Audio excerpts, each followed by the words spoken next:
Gbagbo en campagne en 2010. Alors que ces déboires judiciaires sont loin de prendre fin, que les partisans de Laurent Gbagbo ne souhaitent qu'il soit candidat à la présidentielle d'octobre 2020.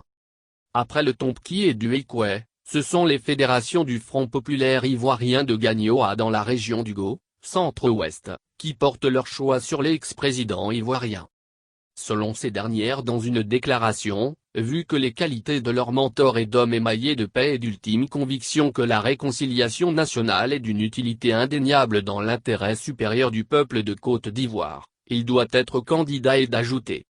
Vu les qualités d'homme d'État incarnées par le président Laurent Gbagbo, dans sa logique de rassembler les Ivoiriens autour de la Côte d'Ivoire au-delà de la diversité ethnique, religieuse et culturelle qu'elle regorge, considérant qu'au terme de l'article 55 de la Constitution de 2016 de l'État de Côte d'Ivoire, l'éligibilité du président Laurent Gbagbo ne fait l'ombre d'aucun doute, conscient de la nécessité urgente du président Laurent Gbagbo de remettre la Côte d'Ivoire sur la voie de la démocratie, de justice, de liberté, d'égalité et de prospérité dans l'intérêt de tous, considérant que le président Laurent Gbagbo a pour objectif spécifique de garantir la stabilité institutionnelle à une Côte d'Ivoire souverainement incluse dans la sphère relationnelle universelle, continentale, régionale et sous-régionale à travers des partenariats affirmés par le respect des normes nationales et internationales, prenant en compte la situation exceptionnelle créée par la pandémie du coronavirus qui entre autres contraintes,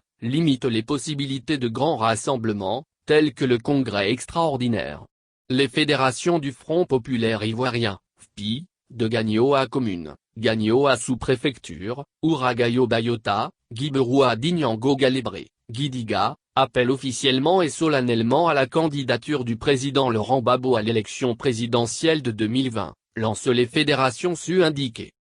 Reste désormais à savoir ce que l'ancien président ivoirien en attente du verdict de son procès pense des appels à sa candidature et ce à 4 mois du scrutin présidentiel.